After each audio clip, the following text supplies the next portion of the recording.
10ನೇ ತರಗತಿ pass ಆದವರಿಗೆ bumper offer ಇದೆ.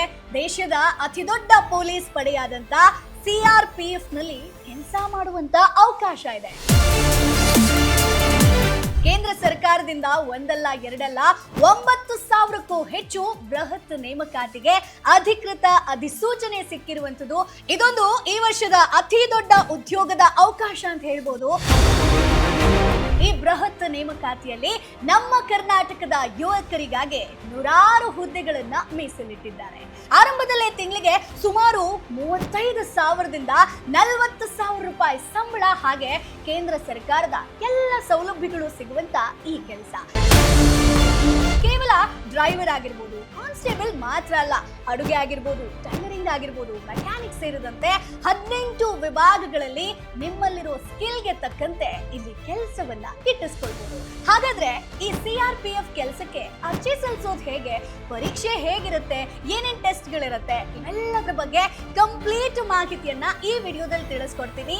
Hi, hello, ನಮಸ್ಕಾರ, ವೆಲ್ಕಮ್ ಟು ಬಾಸ್ವಾಲಾ ಯೂಟ್ಯೂಬ್ ಚಾನೆಲ್. ನಾನು ಚೈತ್ರ.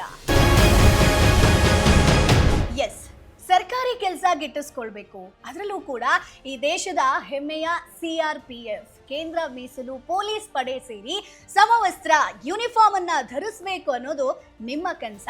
ಹಾಗಿದ್ರೆ ಇವತ್ತು ನಿಮ್ಮ ಕನಸು ನನಸಾಗುವಂತ ಸಮಯ ತುಂಬಾ ಹತ್ರ ಬಂದಿದೆ. ಎಸ್, ಕೇಂದ್ರ ಸರ್ಕಾರದಿಂದ ನಿರುದ್ಯೋಗಿ ಯುವಕ ಯುವತಿಯರಿಗೆ ಒಂದು ಭರ್ಜರಿ ಗುಡ್ ನ್ಯೂಸ್ ಸಿಕ್ಕಿದೆ. ಬರೋಬ್ಬರಿ 9,000ಕ್ಕೂ ಹೆಚ್ಚು ಕಾನ್ಸ್ಟೇಬಲ್ ಹುದ್ದೆಗಳ ನೇಮಕಾತಿಗೆ ಅಧಿಸೂಚನೆ ಹೊರಬಿದ್ದಿದೆ ಸ್ನೇಹಿತರೆ. ಇಲ್ಲಿ ವಿಶೇಷ ಅಂದ್ರೆ ಬರೀ 10ನೇ ತರಗತಿ ಪಾಸ್ ಆದ್ರೆ ಸಾಕು, ನೀವು ಅಪ್ಲೈ ಮಾಡಬಹುದು. ನಮ್ಮ ಕರ್ನಾಟಕದ ಅಭ್ಯರ್ಥಿಗಳಿಗೂ ಇಲ್ಲಿ ದೊಡ್ಡ ಮಟ್ಟದ ಅವಕಾಶ ಇದೆ ಸ್ನೇಹಿತರೆ. ಸೊ ಹಾಗಾಗಿ ಈ ವಿಡಿಯೋದಲ್ಲಿ ನಾನು ಈ ಕೆಲಸಕ್ಕೆ ಯಾರೆಲ್ಲ ಅರ್ಜಿ ಹಾಕ್ಬೋದು, ಸಂಬಳ ಎಷ್ಟಿರುತ್ತೆ, ವಯಸ್ಸಿನ ಮಿತಿ ಎಷ್ಟು, ಮುಖ್ಯವಾಗಿ ಪರೀಕ್ಷೆ ಹೇಗೆ ನಡೆಯುತ್ತೆ, ಎಲ್ಲಿ ಅಪ್ಲೈ ಮಾಡಬೇಕು, ಇವೆಲ್ಲದರ ಬಗ್ಗೆ ನಿಮಗೆ ಡಿಟೇಲ್ಡ್ ಆಗಿ ಗ್ರಾಫಿಕ್ಸ್ ಥ್ರೂ ಈಸಿಯಾಗಿ ಎಕ್ಸ್ಪ್ಲೈನ್ ಮಾಡ್ತಾ ಹೋಗ್ತೀನಿ. ನಿಮಗಂತೂ ಇದು ತುಂಬಾ ಯೂಸ್ಫುಲ್ ಆಗುತ್ತೆ. ಸೊ ಸ್ಟಾರ್ಟಿಂಗ್ ಅಲ್ಲಿ ಇಷ್ಟು ಸಂಬಳ ಸಿಗುತ್ತೆ ಅಂತಂದ್ರೆ, ಅದರಲ್ಲೂ ಕೂಡ ಸರ್ಕಾರಿ ಕೆಲಸ ಅಂತಂದ್ರೆ ಯಾರಿಗೆ ಬೇಡ ಅಲ್ವಾ. ಸೊ ಮೊದಲು ಈ ಹುದ್ದೆಗಳ ಬಗ್ಗೆ ಸ್ವಲ್ಪ ಡೀಟೇಲ್ ಆಗಿ ನೋಡ್ತಾ ಬರೋಣ. ಸೊ ಸಂಸ್ಥೆಯ ಹೆಸರು ಬಂದು ಕೇಂದ್ರ ಮೀಸಲು ಪೊಲೀಸ್ ಪಡೆ, CRPF. ನೀವು ಕೇಳಿರ್ತೀರಾ. ಸೊ ಹುದ್ದೆಯ ಹೆಸರು ಬಂದು ಕಾನ್ಸ್ಟೇಬಲ್, ಅಂದ್ರೆ ಟೆಕ್ನಿಕಲ್ ಅಥವಾ ಟ್ರೇಡ್ಸ್ಮನ್ ಆಗಿರ್ಬೋದು ಅಥವಾ ಪಯೋನಿಯರ್ ಆಗಿರ್ಬೋದು, ಈ ತರ ಬರುತ್ತೆ. ಸೊ ಒಟ್ಟು ಹುದ್ದೆ ಬಂದು 9,195. ಸೊ ಇಲ್ಲಿ ಪುರುಷರಿಗಾಗಿ 9,096 ಹುದ್ದೆಗಳಿದೆ, ಮಹಿಳೆಯರಿಗೋಸ್ಕರ 79 ಹುದ್ದೆಗಳಿದೆ ಸ್ನೇಹಿತರೆ. ಉದ್ಯೋಗ ಎಲ್ಲಿ ಸಿಗುತ್ತೆ ಮೇಡಮ್? ಆಲ್ ಇಂಡಿಯಾ, ನೀವು ಎಲ್ಲಿ ಬೇಕಾದ್ರೂ ಕೆಲಸ ಮಾಡಬಹುದು. ಇನ್ನು ವೇತನ ಸಂಬಳ ಬಂದು 21,700 ರೂಪಾಯಿಂದ ಹಿಡಿದು 69,100 ರೂಪಾಯಿ ತನಕ ಸಿಗುತ್ತೆ ಸ್ನೇಹಿತರೆ. ಇದು CRPF ನಲ್ಲಿ ಖಾಲಿ ಇರುವಂತ ಟೆಕ್ನಿಕಲ್ ಹಾಗೆ ಟ್ರೇಡ್ಸ್ಮನ್ ಆಗಿರ್ಬೋದು, ಪಯೋನಿಯರ್ ವಿಭಾಗದ ಹುದ್ದೆಗಳಾಗಿರುತ್ತೆ ಸ್ನೇಹಿತರೆ. ಸೊ ಈಗ ಪೊಲೀಸ್ ಪಡೆಗೆ ಹೇಗೆ ಸೇರೋದು ಅಂತ ನೋಡೋಣ. ಸೊ ಇಲ್ಲಿ ಒಟ್ಟು ಹುದ್ದೆಗಳು ಎಷ್ಟಿದೆ ಅಂತಂದ್ರೆ, ದೇಶದಾದ್ಯಂತ ಒಟ್ಟು ಸುಮಾರು 9,195 ಪೋಸ್ಟ್ಗಳಿದೆ. ಸೊ ಈ ಒಂದು ಬೃಹತ್ ನೇಮಕಾತಿ ಪ್ರಕ್ರಿಯೆಯಲ್ಲಿ 9,096 ಪುರುಷ ಹಾಗೆ 79 ಮಹಿಳಾ ಅಭ್ಯರ್ಥಿಗಳಿಗೆ ಅವಕಾಶ ಕೊಟ್ಟಿದ್ದಾರೆ. ನೀವು ಆಯ್ಕೆಯಾದ್ರೆ ಭಾರತದಾದ್ಯಂತ ಎಲ್ಲಿ ಬೇಕಾದ್ರೂ ಕೆಲಸ ಮಾಡೋದಕ್ಕೆ ರೆಡಿ ಇರಬೇಕು, ಇದನ್ನ ನೆನಪಲ್ಲಿ ಇಟ್ಕೊಳ್ಳಿ. ಇನ್ನು ಸ್ನೇಹಿತರೆ, ಸಂಬಳದ ವಿಚಾರಕ್ಕೆ ಬರೋದಾದ್ರೆ ಇಲ್ಲಿ ಸಂಬಳ ತುಂಬಾ ಚೆನ್ನಾಗಿದೆ ಸ್ನೇಹಿತರೆ. ಡೋಂಟ್ ವರಿ, ಯಾಕಂತಂದ್ರೆ ಆಯ್ಕೆಯಾದ ಅಭ್ಯರ್ಥಿಗಳಿಗೆ ಪೇ ಲೆವೆಲ್ 3ರ ಅಡಿಯಲ್ಲಿ 21,700 ರೂಪಾಯಿಂದ ಹಿಡಿದು 69,100 ರೂಪಾಯಿವರೆಗೆ ಮಾಸಿಕ ವೇತನ ಹಾಗೆ ಕೇಂದ್ರ ಸರ್ಕಾರದ ಇತರ ಭತ್ಯೆಗಳು ಸಿಗುತ್ತೆ, ಸೌಲಭ್ಯಗಳು ಸಿಗುತ್ತೆ. ಅಂದ್ರೆ ಸ್ಟಾರ್ಟಿಂಗ್ ನಿಮ್ಮ ಕೈಗೆ ಸಿಗೋ ಸಂಬಳ ಎಲ್ಲ ಭತ್ಯೆಗಳು ಸೇರಿ ಸುಮಾರು 35,000ದಿಂದ 40,000 ಆಸುಪಾಸಲ್ಲಿರುತ್ತೆ. ಬಟ್ ನಿಮ್ಗೆ ಸ್ಟಾರ್ಟಿಂಗ್ ಅಲ್ಲಿ ಇಷ್ಟು ಅಂತಂದ್ರೆ ತುಂಬಾ ಚೆನ್ನಾಗಿರುತ್ತೆ ಸ್ನೇಹಿತರೆ. ಈಗ ನಾನು ನಿಮ್ಗೆ ಹುದ್ದೆಗಳಿಗೆ ಸೇರೋದಾಗಿರ್ಬೋದು, ಅರ್ಜಿ ಸಲ್ಲಿಸೋದು, ಇವೆಲ್ಲದರ ಬಗ್ಗೆ ಹೇಳ್ತಾ ಹೋಗ್ತೀನಿ. ಸರ್ಕಾರಿ ಕೆಲಸ ಅಂತ ಬಂದಾಗ, ಅದರಲ್ಲೂ ಕೂಡ ಪೊಲೀಸ್ ಪಡೆಯಲ್ಲಿ ಕೆಲಸ ಅಂತ ಬಂದಾಗ 24x7 ನೀವು ಕಷ್ಟ ಪಡಬೇಕಾಗತ್ತೆ. ಸಂಬಳ ಏನೋ ಚೆನ್ನಾಗಿರುತ್ತೆ, ಸರ್ಕಾರದ ಎಲ್ಲಾ ಸೌಲಭ್ಯಗಳು ನಿಮ್ಗೆ ಸಿಗುತ್ತೆ. ಆದ್ರೆ ನಿಮ್ಮ ಫ್ಯಾಮಿಲಿಯನ್ನ, ಹೆಂಡತಿ ಆಗಿರ್ಬೋದು, ಮಕ್ಕಳಾಗಿರ್ಬೋದು, ತಂದೆ ತಾಯಿಯಂದ್ರನ್ನ ನೀವು ಚೆನ್ನಾಗಿ ಇಟ್ಕೊಳ್ಬೇಕು, ಅವರನ್ನ ಪ್ರೊಟೆಕ್ಟೆಡ್ ಆಗಿ ಇಟ್ಕೊಳ್ಬೇಕು ಅಂತಂದ್ರೆ ನಿಮ್ಮ ಒಂದು ಫ್ಯಾಮಿಲಿಗೆ ಹೆಲ್ತ್ ಇನ್ಶೂರೆನ್ಸ್ ಆಗಿರ್ಬೋದು, ಟರ್ಮ್ ಇನ್ಶೂರೆನ್ಸ್ ಅನ್ನ ಮಾಡಿಸ್ಕೊಳ್ಳುವಂಥದ್ದು ತುಂಬಾ ಇಂಪಾರ್ಟೆಂಟ್ ಆಗುತ್ತೆ ಸ್ನೇಹಿತರೆ. ಸರ್ಕಾರಿ ಉದ್ಯೋಗ ಎಲ್ಲವೂ ಕೂಡ ಒಂದ್ ಕಡೆ ಇತ್ತು ಅಂತಂದ್ರೂ ಕೂಡ ಈಗ ಆಸ್ಪತ್ರೆ ಖರ್ಚಾಗಿರ್ಬೋದು, ಸೊ ಇವೆಲ್ಲದಕ್ಕೂ ಕೂಡ ಒಂದು ಎಮರ್ಜೆನ್ಸಿ ಬಂತು ಅಂತಂದ್ರೆ ಒಂದು ಇನ್ಶೂರೆನ್ಸ್ ಅನ್ನ ಮಾಡಿಸುವಂಥದ್ದು ತುಂಬಾ ಇಂಪಾರ್ಟೆಂಟ್. ಬಟ್ ಇಲ್ಲಿ ಹೆಲ್ತ್ ಇನ್ಶೂರೆನ್ಸ್, ಟರ್ಮ್ ಇನ್ಶೂರೆನ್ಸ್ ಅಂತ ಬಂದಾಗ ಆದ್ರೆ ನನಗೆ ಗೊತ್ತು ತುಂಬಾ ಜನರಿಗೆ ಸವಾಲ್ ಎದುರಾಗೋದೇ ಇಲ್ಲಿ ಸ್ನೇಹಿತರೆ. ಹೆಲ್ತ್ ಇನ್ಶೂರೆನ್ಸ್, ಟರ್ಮ್ ಇನ್ಶೂರೆನ್ಸ್ ಅನ್ನ ನಾವು ಆಯ್ಕೆ ಮಾಡ್ಕೊಳ್ತೀವಿ ಅಂತಂದ್ರೆ ಸರಿಯಾದ ಒಂದು ಹೆಲ್ತ್ ಇನ್ಶೂರೆನ್ಸ್ ಅನ್ನ ಹೇಗೆ ಆಯ್ಕೆ ಮಾಡ್ಕೊಳ್ಳುವಂಥದ್ದು, ಸೊ ಅದನ್ನ ಹೇಗೆ ಡಿಸೈಡ್ ಮಾಡೋದು ಅನ್ನೋದು ಸಾಕಷ್ಟು ಜನರಿಗೆ ಗೊತ್ತಿಲ್ಲ. ಹಾಗೆ ಅದು ತುಂಬಾ ಕಷ್ಟ ಅನ್ನುವಂಥ ಒಂದು ಭಾವನೆ ಕೂಡ ಇದೆ. ಸೊ ಹೆಚ್ಚಿನವರು ಇನ್ಶೂರೆನ್ಸ್ ತಗೊಳ್ಳೋದೇ ಇರೋದಕ್ಕೆ ಇದೇ ಕಾರಣ ಸ್ನೇಹಿತರೆ. ಆದ್ರೆ ನೀವು ಚಿಂತೆ ಮಾಡಬೇಕು ಅಂತಿಲ್ಲ. ನೋಡಿ, ನಾನು ವೈಯಕ್ತಿಕವಾಗಿ ನಿಮ್ಗೊಂದು ಪ್ಲಾಟ್ಫಾರ್ಮ್ ಅನ್ನ ಸಜೆಸ್ಟ್ ಮಾಡ್ತೀನಿ. ಅದೇ ಡಿಟ್ಟೋ ಇನ್ಶೂರೆನ್ಸ್ ಸ್ನೇಹಿತರೆ. ಇವರು ಪ್ರಾಮಾಣಿಕ ಹಾಗೆ ಸ್ಕ್ಯಾಮ್ ಮುಕ್ತ ಇನ್ಶೂರೆನ್ಸ್ ಸಲಹೆಯನ್ನ ಇಲ್ಲಿ ಕೊಡ್ತಾರೆ. ಸೊ ಡಿಟ್ಟೋ ಅನ್ನೋದು ಝೆರೋದ ಬೆಂಬಲಿತ ಕಂಪನಿ ಸ್ನೇಹಿತರೆ. ಸೊ ಇದು ನಿಮ್ಮ ಪರ್ಸನಲ್ ಇನ್ಶೂರೆನ್ಸ್ ಗೈಡ್ ಆಗಿ ಕೆಲಸ ಮಾಡುತ್ತೆ. ಅಂದ್ರೆ ನೀವು ಕಾಲ್ ಬುಕ್ ಮಾಡಿದ್ರೆ ನಿಮ್ಮದೇ ಭಾಷೆಯಲ್ಲಿ IRDAI ಸರ್ಟಿಫೈಡ್ ಮಾರ್ಗದರ್ಶಕರು ನಿಮ್ಮ ಎಲ್ಲ ಇನ್ಶೂರೆನ್ಸ್ ಸಂಬಂಧಿತ ಪ್ರಶ್ನೆಗಳಿಗೆ ಇಲ್ಲಿ ಆನ್ಸರ್ ಅನ್ನ ಕೊಡ್ತಾರೆ. ನಿಮ್ಗೆ ಏನಾದ್ರೂ ಕನ್ಫ್ಯೂಷನ್ ಇತ್ತು ಅಂತಂದ್ರೆ ಅದನ್ನ ಬಗೆಹರಿಸ್ತಾರೆ. ಅಷ್ಟೇ ಅಲ್ಲ, ನಿಮಗೆ ಸೂಕ್ತವಾದಂತ ಇನ್ಶೂರೆನ್ಸ್ ತಗೊಳ್ಳೋದಕ್ಕೆ ಹೆಲ್ಪ್ ಮಾಡ್ತಾರೆ. ಇಂಟ್ರೆಸ್ಟಿಂಗ್ ಪಾಯಿಂಟ್ ಏನ್ ಗೊತ್ತಾ, ಅವರ ಒಂದು ಕನ್ಸಲ್ಟೇಷನ್ ಕಾಲ್ಗಳು ಹಾಗೆ ಕ್ಲೈಂಟ್ ಸಪೋರ್ಟ್ ಇವೆಲ್ಲ ಕೂಡ ನಿಮಗೆ 100% ಫ್ರೀ ಆಗಿರುತ್ತೆ.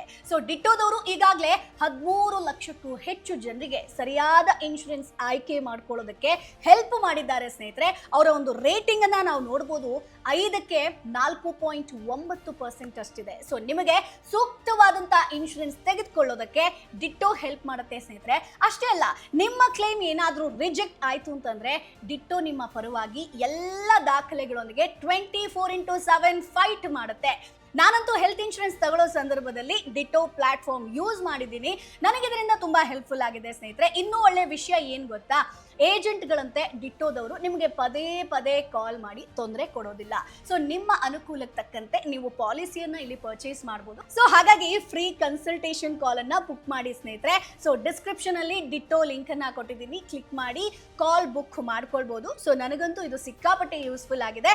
ಸೊ ಈಗ ಅತಿ ಮುಖ್ಯವಾದಂತ ಮಾಹಿತಿ, ಬಹಳ ಜನ ಕೇಳ್ತಾರೆ, ಮೇಡಮ್ ಕಾನ್ಸ್ಟೇಬಲ್ ಅಂದ್ರೆ ಬರೀ ಲಾಠಿ ಹಿಡಿಯೋದಾ ಅಂತ ಹೇಳ್ಕೊಂಡು. ಇಲ್ಲ ಫ್ರೆಂಡ್ಸ್, ಇಲ್ಲಿ ನಿಮ್ಮ ಸ್ಕಿಲ್ಗೆ ತಕ್ಕಂತೆ ಕೆಲಸ ಸಿಗುತ್ತೆ. CRPF ಅಧಿಸೂಚನೆಯಲ್ಲಿ ಯಾವೆಲ್ಲ ವಿಭಾಗಗಳಲ್ಲಿ ಅಥವಾ ಟ್ರೇಡ್ಗಳಲ್ಲಿ ಎಷ್ಟೆಷ್ಟು ಹುದ್ದೆ ಇದೆ ಅನ್ನೋದನ್ನ ಕಂಪ್ಲೀಟ್ ಆಗಿ ನಿಮಗೆ ಡಿಟೇಲ್ ಆಗಿ ತಿಳಿಸ್ಕೊಡ್ತಾ ಹೋಗ್ತೀನಿ.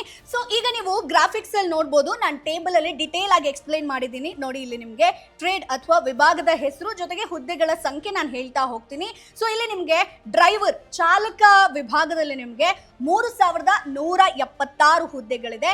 ಇನ್ನು ಕ್ಷೌರಿಕ ಬಾರ್ಬರ್ ಹುದ್ದೆ 242 ಖಾಲಿ ಇದೆ. ಹಾಗೆ ನಿಮ್ಗೆ ಬ್ಯೂಗ್ಲರ್ 1263 ಇದೆ. ಚಮ್ಮಾರ 118, ಅಡುಗೆಯವರು ಕುಕಿಂಗ್ ಡಿಪಾರ್ಟ್ಮೆಂಟ್ ಆದ್ರೆ 1426 ಇದೆ. ಸೊ ಜೊತೆಗೆ ಬಡಗಿ ಕಾರ್ಪೆಂಟರ್ ಆದ್ರೆ 123, ಹಾಗೆ ನಿಮ್ಗೆ ಬ್ರಾಸ್ ಬ್ಯಾಂಡ್ 175 ಇದೆ. ಜೊತೆಗೆ ಮಾಲಿ ತೋಟಗಾರ ಆದ್ರೆ 142 ಇದೆ. ಮೋಟಾರ್ ಮೆಕ್ಯಾನಿಕ್ ವೆಹಿಕಲ್ 739 ಇದೆ. ಪೈಪ್ ಬ್ಯಾಂಡ್ ಆದ್ರೆ 48 ಇದೆ.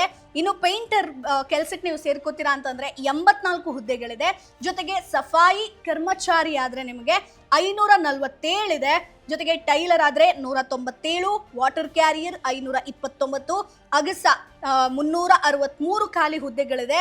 ಹೇರ್ ಡ್ರೆಸ್ಸರ್ ಆದ್ರೆ ನಿಮಗೆ 3 ಇದೆ.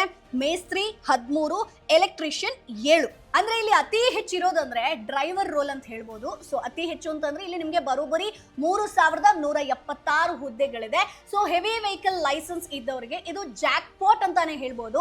ಅಡುಗೆ ಮಾಡುವ ಕಲೆ ಗೊತ್ತಿದ್ರೆ ಇಲ್ಲಿ ನಿಮ್ಗೆ 1426 ಕುಕ್ ಹುದ್ದೆಗಳಿದೆ. ಇನ್ನು 529 ವಾಟರ್ ಕ್ಯಾರಿಯರ್ ಹುದ್ದೆ ಇದೆ. ಸೊ ಆರ್ಮಿ ಬ್ಯಾಂಡ್ ಸೇರಬೇಕು ಅಂತಂದ್ರೆ ಇಷ್ಟ ಇದೆ ಅಂತಂದ್ರೆ ಇಲ್ಲಿ 1263 ಹುದ್ದೆಗಳು ಬಾಕಿ ಇದೆ. ಹೀಗೆ ಡಿಟೇಲ್ಡ್ ಆಗಿ ನಿಮ್ಗೆ ಹೇಳ್ತಾ ಹೋಗಿದ್ದೀನಿ ಟೋಟಲ್ ಎಷ್ಟು ಹುದ್ದೆಗಳಿದೆ ಅಂತ. ಸೊ ನೋಡಿದ್ರಲ್ವಾ, ನೀವು ಕೇವಲ 10ನೇ ತರಗತಿ ಪಾಸ್ ಆಗಿದ್ರು ಸಾಕು, ನಿಮ್ಮ ಕೈಯಲ್ಲಿ ಈ ಯಾವ್ದಾದ್ರೂ ಒಂದು ಕಲೆ ಅಥವಾ ಸ್ಕಿಲ್ ಇತ್ತು ಅಂತಂದ್ರೆ ಖಂಡಿತವಾಗಿ ನೀವು ಈ ಹುದ್ದೆಗಳಿಗೆ ಅಪ್ಲೈ ಮಾಡಬಹುದು ಸ್ನೇಹಿತರೆ. ಈ ಎಲ್ಲ ಕೆಲಸಗಳು ಕೂಡ ಕೇಂದ್ರ ಸರ್ಕಾರದ ವೇತನ ಶ್ರೇಣಿಗೆ ಅನ್ವಯ ಆಗುತ್ತೆ. ಸೊ ಈಗಲೇ ನಿಮ್ಮ ಒಂದು ಆಯ್ಕೆಯ ಟ್ರೇಡ್ ಯಾವುದು ಅಂತ ಡಿಸೈಡ್ ಮಾಡ್ಕೊಳ್ಳಿ ಸ್ನೇಹಿತರೆ. ಸೊ ಕರ್ನಾಟಕ ರಾಜ್ಯದ ಅಭ್ಯರ್ಥಿಗಳಿಗೆ ಈ ಬಾರಿ ಉತ್ತಮ ಅವಕಾಶ ಇದೆ, ಅದ್ರ ಬಗ್ಗೆ ನಿಮ್ಗೆ ಹೇಳ್ತಾ ಹೋಗ್ತೀನಿ. ಸೊ ಪುರುಷರ ವಿಭಾಗದಲ್ಲಿ ಮಾತ್ರ 466 ಹುದ್ದೆಗಳನ್ನ ಮೀಸಲಿಟ್ಟಿದ್ದಾರೆ. ಸೊ ಇದರಲ್ಲಿ ಡ್ರೈವರ್, ಕುಕ್, ವಾಟರ್ ಕ್ಯಾರಿಯರ್, ಸಫಾಯಿ ಕರ್ಮಚಾರಿ ಆಗಿರ್ಬೋದು, ಬೇರೆ ಬೇರೆ ವೃತ್ತಿಪರ ಹುದ್ದೆಗಳು ಸೇರಿದೆ. ಇದು ತುಂಬಾ ಒಳ್ಳೆಯ ಒಂದು ಸಂಖ್ಯೆ. ಸೊ ಮಿಸ್ ಮಾಡಬೇಡಿ ಸ್ನೇಹಿತರೆ. ಈಗ ಈ ಕೆಲಸಗಳಿಗೆ ಹೇಗೆ ಅಪ್ಲೈ ಮಾಡೋದು, ಸರ್ಕಾರ ನಿಗದಿಪಡಿಸಿರುವಂತ ಅರ್ಹತೆ ಹಾಗೆ ವಯೋಮಿತಿ ಬಗ್ಗೆ ನಾನು ಮೊದಲನೇದಾಗಿ ಹೇಳ್ತಾ ಹೋಗ್ತೀನಿ. ಸೊ ಶೈಕ್ಷಣಿಕ ಅರ್ಹತೆ ಬಗ್ಗೆ ಹೇಳೋದಾದ್ರೆ CRPF ಅಧಿಕೃತ ಅಧಿಸೂಚನೆಯ ಪ್ರಕಾರ ಅಭ್ಯರ್ಥಿ ಯಾವುದೇ ಮಾನ್ಯತೆ ಪಡೆದಂತ ಬೋರ್ಡ್ ಅಥವಾ ಸಂಸ್ಥೆಯಿಂದ ಕಡ್ಡಾಯವಾಗಿ 10ನೇ ತರಗತಿ SSLC ತೇರ್ಗಡೆಯಾಗಿರಬೇಕು. ಸೊ ನೀವು ಟೆಕ್ನಿಕಲ್ ಹುದ್ದೆಗಳಿಗೆ ಆಯಾ ಕೆಲಸದ ಅನುಭವವನ್ನ ಕೇಳ್ತಾರೆ ಸ್ನೇಹಿತರೆ. ಆದ್ರೆ ಬೇಸಿಕ್ ಕ್ವಾಲಿಫಿಕೇಶನ್ ಮಾತ್ರ 10ನೇ ಕ್ಲಾಸ್ ನಿಮ್ಗೆ ಇರಲೇಬೇಕು, ಪಾಸ್ ಆಗಿರ್ಲೇಬೇಕು, ಸರ್ಟಿಫಿಕೇಟ್ ಇರಲೇಬೇಕು. ಇಲ್ಲಿ ವಯಸ್ಸಿನ ಲೆಕ್ಕಾಚಾರ ಸ್ವಲ್ಪ ಡಿಫ್ರೆಂಟ್ ಆಗಿದೆ, ಗಮನ ಕೊಟ್ಟು ಕೇಳಿ. ಸೊ ಕೇಂದ್ರ ಮೀಸಲು ಪಡೆ ಅಂದ್ರೆ CRPF ನೇಮಕಾತಿ ಅಧಿಸೂಚನೆ ಪ್ರಕಾರ ಅಭ್ಯರ್ಥಿ ಕನಿಷ್ಠ 18 ವರ್ಷ ಹಾಗೆ ಗರಿಷ್ಠ 27 ವರ್ಷ ವಯಸ್ಸಿನವರಾಗಿರ್ಬೇಕು. ಆದ್ರೆ ಎಲ್ಲಾ ಹುದ್ದೆಗಳಿಗೂ ಒಂದೇ ವಯೋಮಿತಿ ಇರೋದಿಲ್ಲ. ಅಂದ್ರೆ ಇಲ್ಲಿ 2 ಭಾಗಗಳಾಗಿ ಡಿವೈಡ್ ಮಾಡಿದ್ದಾರೆ. ಅದನ್ನ ಈಸಿಯಾಗಿ ಎಕ್ಸ್ಪ್ಲೈನ್ ಮಾಡ್ತೀನಿ. ಸೊ ಚಾಲಕ ಅಥವಾ ಡ್ರೈವರ್ ಹುದ್ದೆಗೆ ಮಾತ್ರ ಅಭ್ಯರ್ಥಿಯ ವಯಸ್ಸು 21ರಿಂದ 27 ವರ್ಷದ ಒಳಗಿರಬೇಕು. ಇತರ ಎಲ್ಲಾ ಹುದ್ದೆಗಳಿಗೆ ಅಂದ್ರೆ ನಿಮ್ಗೆ ಕ್ಷೌರಿಕ ಆಗಿರ್ಬೋದು, ಅಡಿಗೆಯವರಾಗಿರ್ಬೋದು, ಬಡಗಿ ಆಗಿರ್ಬೋದು, ಮೋಟರ್ ಮೆಕ್ಯಾನಿಕ್ ಆಗಿರ್ಬೋದು, ಅಥವಾ ಸಫಾಯಿ ಕರ್ಮಚಾರಿ ಆಗಿರ್ಬೋದು, ಟೈಲರ್ ಆಗಿರ್ಬೋದು, ಈ ರೀತಿಯಾದಂತಹ ಎಲೆಕ್ಟ್ರಿಷಿಯನ್ ಸೇರಿದಂತೆ ಎಲ್ಲಾ ಉಳಿದ ಟ್ರೇಡ್ಗಳಿಗೆ ಅಭ್ಯರ್ಥಿಯ ವಯಸ್ಸು ಬಂದು 18ರಿಂದ 23 ವರ್ಷದ ಒಳಗಿರಬೇಕು. ಸೊ ನಿಮ್ಮ ವಯಸ್ಸು ಮೇಲಿನ ಮಿತಿಯನ್ನ ಮೀರಿದ್ರೂ ಕೂಡ ಸರ್ಕಾರಿ ನಿಯಮಗಳ ಪ್ರಕಾರ ಕೆಲವು ವರ್ಗದ ಅಭ್ಯರ್ಥಿಗಳಿಗೆ ಅಂದ್ರೆ OBC ಈ ರೀತಿಯಾದಂತಹ ಕೆಟಗರಿ ಮೇಲೆ ಗರಿಷ್ಠ ವಯೋಮಿತಿಯಲ್ಲಿ ಸ್ವಲ್ಪ ಸಡಿಲಿಕೆ ಸಿಗುತ್ತೆ ಸ್ನೇಹಿತರೆ. ಅದರ ಮಾಹಿತಿಯನ್ನ ಕೂಡ ನಾನು ಡಿಟೇಲ್ ಆಗಿ ಹೇಳ್ತಾ ಹೋಗ್ತೀನಿ. ಸೊ ಇಲ್ಲಿ ನಿಮ್ಗೆ ಮೀಸಲಾತಿ ವರ್ಗ ಕೆಟಗರಿ ವೈಸ್ ನಿಮ್ಗೆ ಡಿಟೇಲ್ಡ್ ಆಗಿ ಎಕ್ಸ್ಪ್ಲೈನ್ ಮಾಡ್ತಾ ಹೋಗ್ತೀನಿ.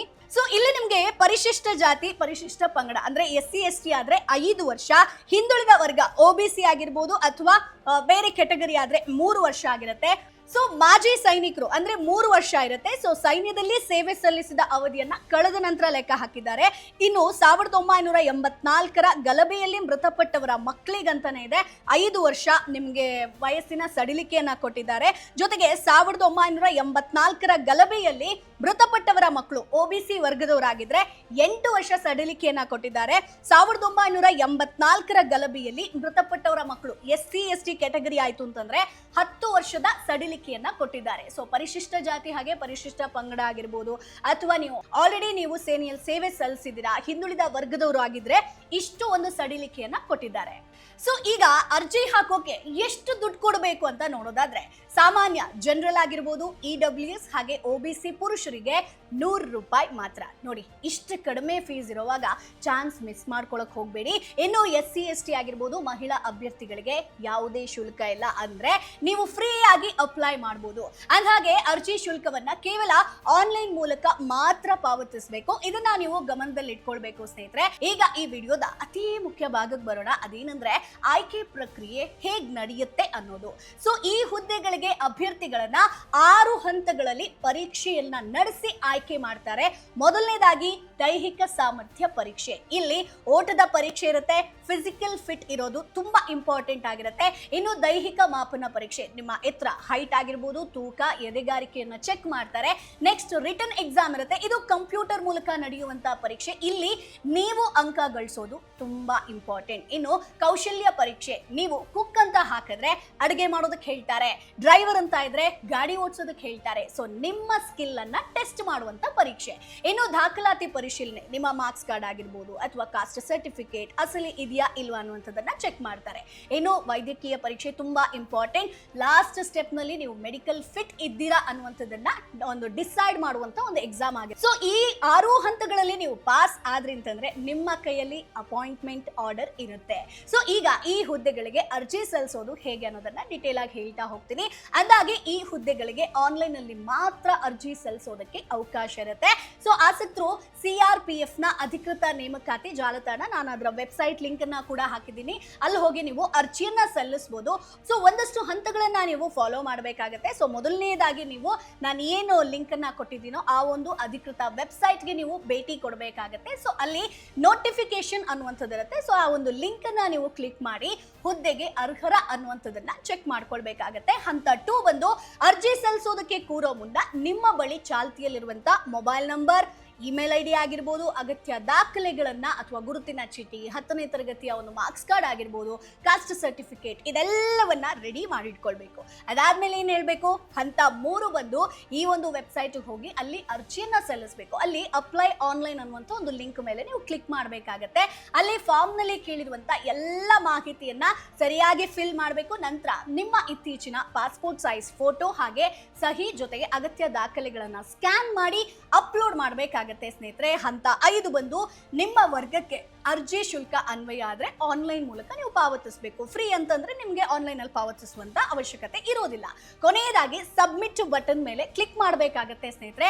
ಭವಿಷ್ಯದ ಉಪಯೋಗಕ್ಕಾಗಿ ನಿಮ್ಮ ಒಂದು ಅಪ್ಲಿಕೇಶನ್ ನಂಬರ್ ಅನ್ನ ಬರೆದಿಟ್ಕೊಳ್ಳಿ ಅಥವಾ ಪ್ರಿಂಟ್ ತೆಕ್ಕೊಳ್ಳಿ. ಇದು ನಿಮಗೆ ಬೇಕಾಗುತ್ತೆ ಸ್ಟೇಟಸ್ ಅನ್ನ ಚೆಕ್ ಮಾಡೋದಕ್ಕೆ. ಈ ಹುದ್ದೆಗಳಿಗೆ ಅರ್ಜಿ ಸಲ್ಲಿಸೋದಕ್ಕೆ ಬಯಸುವಂತ ಅಭ್ಯರ್ಥಿಗಳು ಪ್ರಮುಖವಾಗಿ ಗಮನಿಸಬೇಕಾದಂತ ದಿನಾಂಕದ ಬಗ್ಗೆ ನಾನು ಹೇಳಲೇಬೇಕು. ನೋಡಿ, ಮರ್ತೋಯ್ತು, ಲಾಸ್ಟ್ ಡೇಟ್ ಕೂಡ ಇದೆ. ಸೊ ಆನ್ಲೈನ್ ಮೂಲಕ ಅರ್ಜಿ ಸಲ್ಲಿಕೆ ಪ್ರಕ್ರಿಯೆ ಆಲ್ರೆಡಿ ಏಪ್ರಿಲ್ 20ರಿಂದ ಶುರು ಆಗಿದೆ ಸ್ನೇಹಿತರೆ. ಸೊ ನೀವು ಅರ್ಜಿ ಸಲ್ಲಿಸೋದಕ್ಕೆ 19 ಮೇ 2026, ಮತ್ತೊಮ್ಮೆ ಹೇಳ್ತೀನಿ 2026 ಮೇ 19 ಲಾಸ್ಟ್ ಡೇಟ್ ಆಗಿರುತ್ತೆ. ಅದಕ್ಕಿಂತ ಮುಂಚೆನೆ ಅಪ್ಲೈ ಮಾಡಿ. ಇನ್ನೂ ದಿನ ಇದೆ ಬಿಡು ಅಂತ ಹೇಳ್ಕೊಂಡು ನೆಗ್ಲೆಕ್ಟ್ ಮಾಡಬೇಡಿ. ಕೊನೆ ಕ್ಷಣದಲ್ಲಿ ಸರ್ವರ್ ಸಮಸ್ಯೆ, ತಾಂತ್ರಿಕ ತೊಂದರೆಗಳು ಬರುತ್ತೆ. ಸೊ ಅದಕ್ಕೋಸ್ಕರ ಅಂತಿಮ ದಿನಾಂಕದವರೆಗೆ ವೇಟ್ ಮಾಡಬೇಡಿ. ಬೇಗ ಅರ್ಜಿ ಸಲ್ಲಿಸಿ, ಬೇಗ ಕೆಲಸವನ್ನ ಗಿಟ್ಟಿಸ್ಕೊಳ್ಳಿ.